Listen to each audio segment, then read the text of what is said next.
Few political systems in the ancient world managed to balance the raw authority of a monarch with formalized legal oversight as ingeniously as Sparta did. In the militarized city-state of Sparta, kings were not omnipotent rulers. Instead, their power was carefully circumscribed by a unique institution, the Ephors. 5 in number, elected annually from the citizen body, the Ephors functioned as both magistrates and guardians of the law, holding Sparta's kings accountable while simultaneously directing key aspects of civic life. Their existence illustrates that even in a society defined by martial discipline, legal checks and institutional oversight were considered essential for maintaining balance and stability. The office of the Ephor was an innovation tailored to Spartan society's dual monarchy. Sparta had 2 hereditary kings, each from a different royal lineage, the Agiads and the Eurypontids, responsible primarily for military leadership and religious duties. Yet, the potential for rivalry or overreach by either king created a structural risk. The Ephors were designed to act as an institutional counterweight, ensuring that royal authority could not override the broader interests of the state. They possessed the power to convene the Gerousia, the Council of Elders, and the Appella, the Citizen Assembly, influence foreign policy, and even oversee military campaigns. In practice, they could summon kings to answer for misdeeds or failures, a remarkable legal mechanism for ancient monarchies, which often relied solely on tradition or personal loyalty to constrain rulers.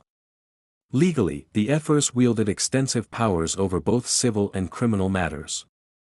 They were responsible for enforcing Spartan law and could initiate prosecutions, including against the kings themselves.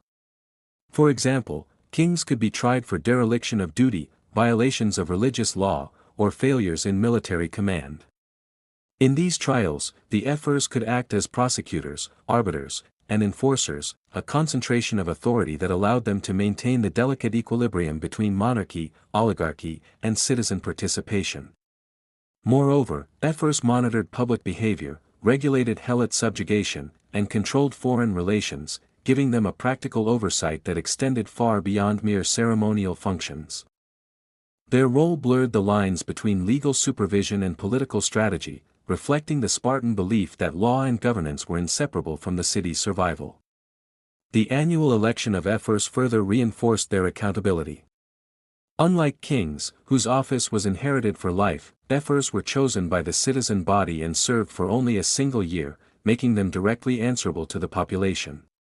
This system provided a dynamic check on royal ambition.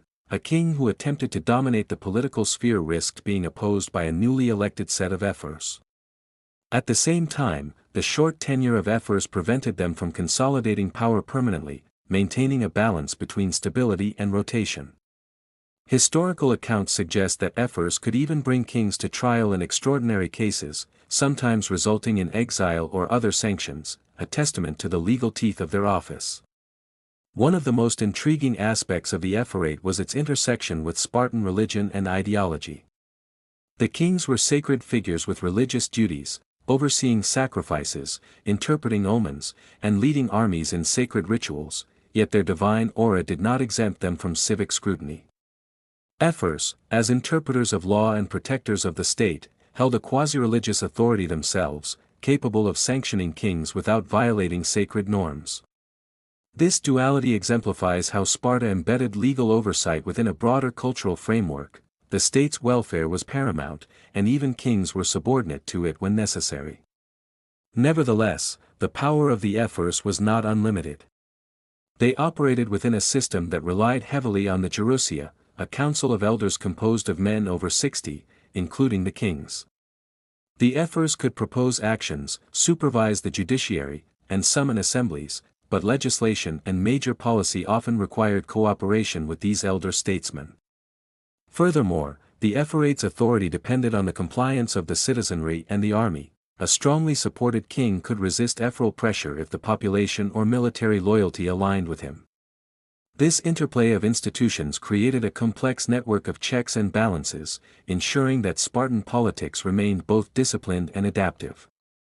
The Ephors' influence also extended into foreign affairs, where they sometimes accompanied kings on campaigns or commanded troops themselves. Their role in diplomacy allowed them to monitor the monarchy's ambitions abroad, preventing unilateral decisions that could jeopardize Sparta's stability. This oversight helped Sparta maintain its internal cohesion and its strategic posture in the Peloponnesian League, where coordination among allies required careful management. Through these mechanisms, the Ephors embodied the principle that legal oversight was not a static formality but a dynamic process integral to governance and survival. From a broader perspective, the Spartan Ephors exemplify a striking early form of constitutionalism. In a world where kings often wielded absolute authority, Sparta institutionalized a system in which even hereditary rulers were subject to law and collective judgment. This model resonates with later ideas of checks and balances, showing that the tension between executive power and legal accountability is not a modern invention. By constraining kings through an elected, rotating magistracy, Sparta achieved a remarkable synthesis of monarchy, oligarchy, and civic control, a synthesis that ensured its distinctive social and military order endured for centuries. The legacy of the Ephors also underscores the philosophical and practical dimensions of law in Sparta. They were not merely bureaucrats enforcing rules, they were guardians of an entire societal vision, tasked with preserving order, mediating conflict, and ensuring that the state's priorities took precedence over individual ambition. In this sense, the Ephorate was both a legal institution and a political safeguard, a testament to the sophistication of Spartan governance.